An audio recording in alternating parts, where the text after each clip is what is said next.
and I'm here to show you some more fun and creative missions from Sonic Generations. And also a few annoying ones. This is a really fun one though. This is the mission that introduces the Aqua Shield. I still think of it as the Bubble Shield. Again, I don't know why they decided to call it by the wrong name.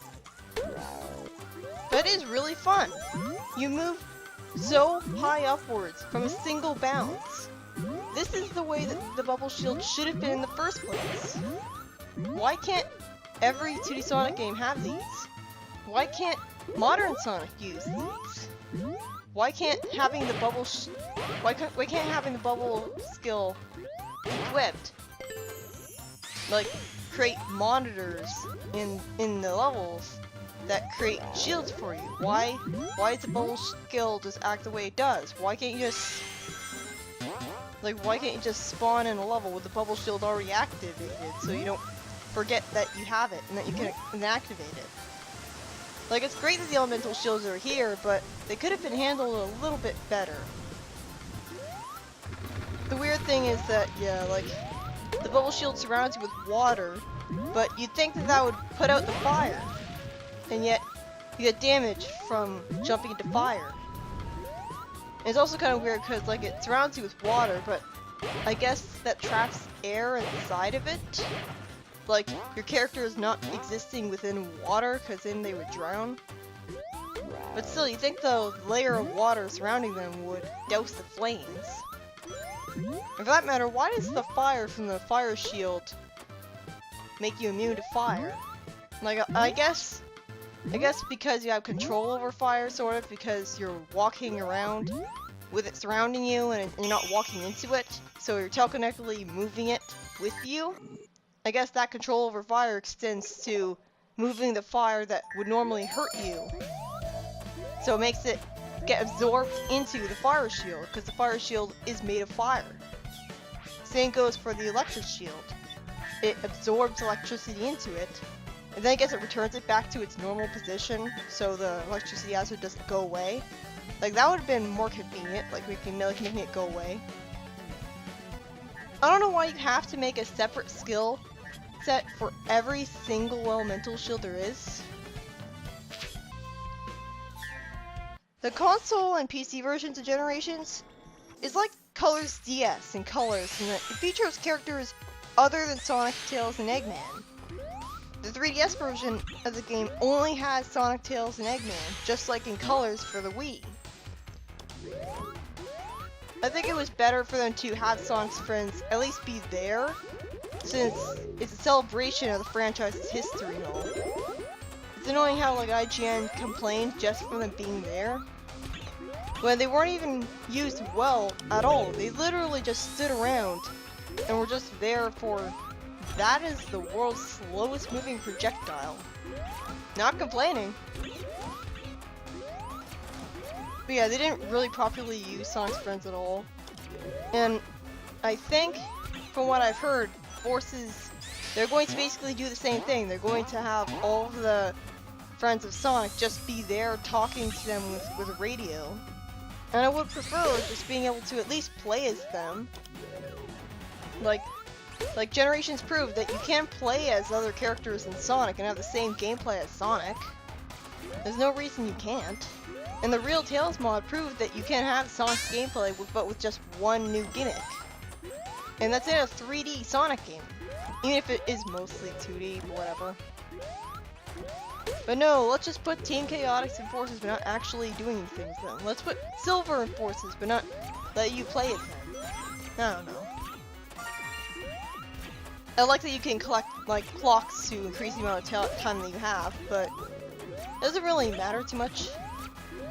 I don't get the point of putting switches in anything in a Sonic game. Like, it's just inherently pace-breaking.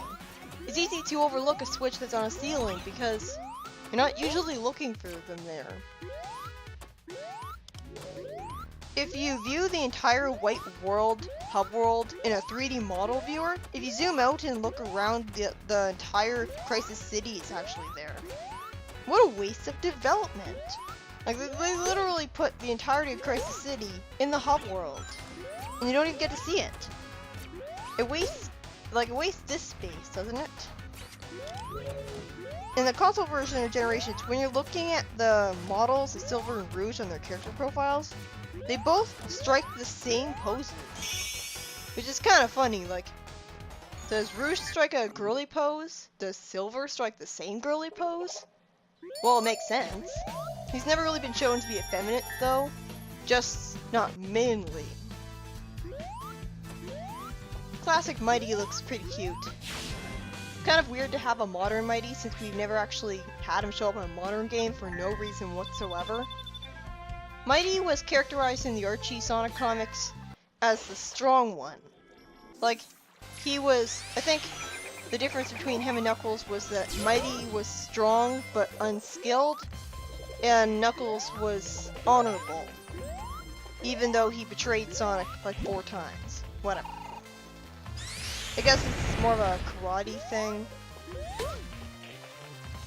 I don't know, because in real life, the strongest one tends to win. Like, if you restrict yourself with rules and honor, then you're going to die in, like, an actual fight. Like, in a street fight, or a bar or something. Like, the vast majority of fights in real life probably don't take place in areas where you're expected to follow rules and be nice to your opponent, you know?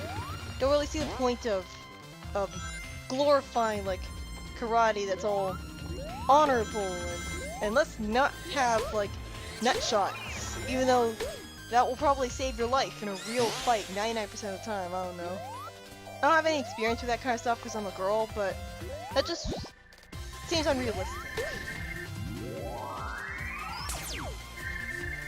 Classic Sonic stages are actually in 3D. You see, the game creators just changed the in-game camera to be in 2D perspective for Classic Sonic.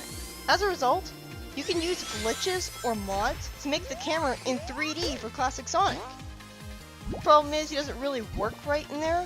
I've heard that spin dashing in 3D crashes the game sometimes. Lame. You know what's weird is, like, if you think about it, Adventure Sonic is basically just Classic Sonic in 3D, because he does everything that he did in the classic games in 3D. Like, he has the spin dash, he has the spin dash jump, he spin jumps into enemies and stuff. Literally the only new abilities that the Adventure games gave him was the light speed dash, which was literally just like go along the trail of rings. It wasn't even really that big of a deal. And SA2 gave him the shitty, awful somersault to break the pace, and nerfed the spin dash, which sucked. And also gave you the light speed attack and the magic gloves, but those were just optional upgrades, so whatever. Like, for the most part, like, Adventure Sonic is just Classic Sonic if he was in 3D. So I don't know why people think that making an adventure game is a big risk, when it's literally the safest they could have possibly gone for the transition to 3D. Like, if anything, like, the Boost games are taking a risk, because they're nothing like the classics that they keep nostalgia horning. And yet, they're a lot more fun than the adventure games. Which is weird to say since I'm an adventure fan myself, or at least I sort of identify as one. But, you know, seeing that path reminds me of something that I have. Like, the big problem with the missions that make you go through the entire level again, no red rings whatsoever. It's so frustrating how, I mean, sure, you get to go through the entire level again, that means you get more experience with it and get better at it. But it's really frustrating because you don't get to find the red rings that you miss. So you're accomplishing less. That unlockable song I unlocked was from Sonic Heroes. It was literally one of the least memorable special stage songs ever. At least you get to play through this next mission in the dark. Like, that's really cool. That's a breath of fresh air, seeing a level in a completely different time of day. I wish every Sonic game did that. I wish every Sonic game had the option to change the time of day that you were going through the level in, or have missions that would take place in a different time of day. Like, this really does feel like new. I think people would have been a bit more, well, they'd still be annoyed at Green Hill's only showing up in forces, but it would have been nicer if it took place at sunset or at night. Like, then it would have at least looked kind of different. And it helps if they actually say that they're taking place on South Island, rather than just having Green Hill Zone be there like the Generations. Instead they just say that it's literally in South Island. Or was that Sonic Runner's Adventure? I don't know. But anyways, here you just go through a platforming maze of warp panels.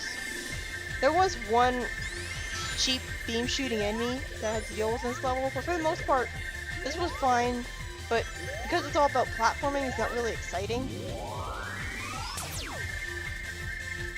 On the 3DS version's profile card patterns, the screenshot used for Sonic Unleashed is actually from the Wii version, but modified to have a directional shadow. So I guess they're trying to hide it. Like, that is so weird. Like, it's like Sega secretly prefers the Wii version, because Rooftop Run in this game was heavily based on the Wii version of Rooftop Run, and like they used the Eggman Land Wii rocket shooting robots, and they had the swinging pendulums from Chunnan Night Wii in Rooftop Run, and now this. Like, I've said time and time again that the Wii version is the superior, least bloated version of Unleashed, but it just seems kind of weird that they have the kind of misnamed marketing where they prefer to reference the least popular version of Unleashed. I don't know. Ring Power is basically it's a pretty satisfying way of getting revenge on the enemies that were really cheap and gave you trouble, because you can literally just turn them into rings at will. And of course you can equip it as a skill whenever you want. Never really bothered with it though, and that's mainly because, again, like, the skill system is so terrible in this game, you can't really equip everything that you want to equip. So, like, the homing attack is my favorite skill for Classic Sonic that isn't the bubble shield, but I can't equip both, and I can't equip this without unequipping the bubble shield. At least I don't think I can. And this mission is also all about collecting enough rings. The problem is that if you get hit, then you'll lose a whole bunch of rings. I mean, you won't lose all of them, which is merciful, but it's easy to forget that the goal of the mission is to reach the goal with enough rings. It's not just about, like, getting to the end under the time limit. Like, that's another thing.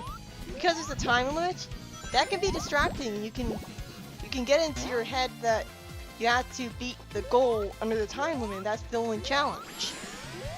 So you forget what you're supposed to do. Lots of times when I'm expected to reach the end of the level with enough rings, I forget that that's what I'm supposed to be doing. And then I fail it. I believe the original Sky Sanctuary level in this game also has like switches that create these platforms, which is a novel concept. Like, they don't use that in the actual Sky Sanctuary zone. That looked good. So that's good. When both Sonics become Supersonic, an instrumental remix of Sonic 4 Episode 1's theme is heard. Not the Supersonic theme, but the actual theme. I'm happy they reference that game, but that just represents how underwhelming the story is, and how, like, clueless the marketing is, because Sonic 4 wasn't really as popular as it should have been. Metal Harbor's theme is, though. That is easily one of my favorite themes in Sonic Adventure 2. Like, I think Sonic Adventure 2 has the best soundtrack in all of Sonic, although a lot of its tracks are best heard when playing the actual game. Like, I love the theme of Final Chase, but I don't entirely like hearing it on its own. But it does have the most gems out of any Sonic soundtrack. I really hate this mission. The only good thing that there is to say about it is that you don't get knocked off of the tops when you get hit. So that's merciful at least, but all the problems with the tops in Sonic 3 and Knuckles are present here. It's slow to start, and like, it's slow to stop as well. And you constantly have Amy flying around with her hammer being a cheating little bitch, and she knocks you around. Why can't I do that? Why can't I play as Amy and fly around like that? I mean, really? I mean, literally all it would have taken is I mean, I guess that would have been extremely broken, but she could have been like a neat bonus character at least. Why is she even here? Why is she inconveniencing you instead of trying to help the hero of the world? In general, this is a really annoying mission, and this is, because this is a character mission, this is the mission that LPs of the game always tend to show off. So it's kind of weird that I'm doing this in the extra part. But I generally just showed off the first mission that I played, and that was the first mission that I saw. Look at how cheap this is. You're expected to precisely navigate with these kind of controls? Really? Just having these spike balls here just screams bad design. I mean, look at this. You move forwards and you automatically go up towards the spike balls and towards the ceiling that you're trying to avoid. Why do you have to use these tops?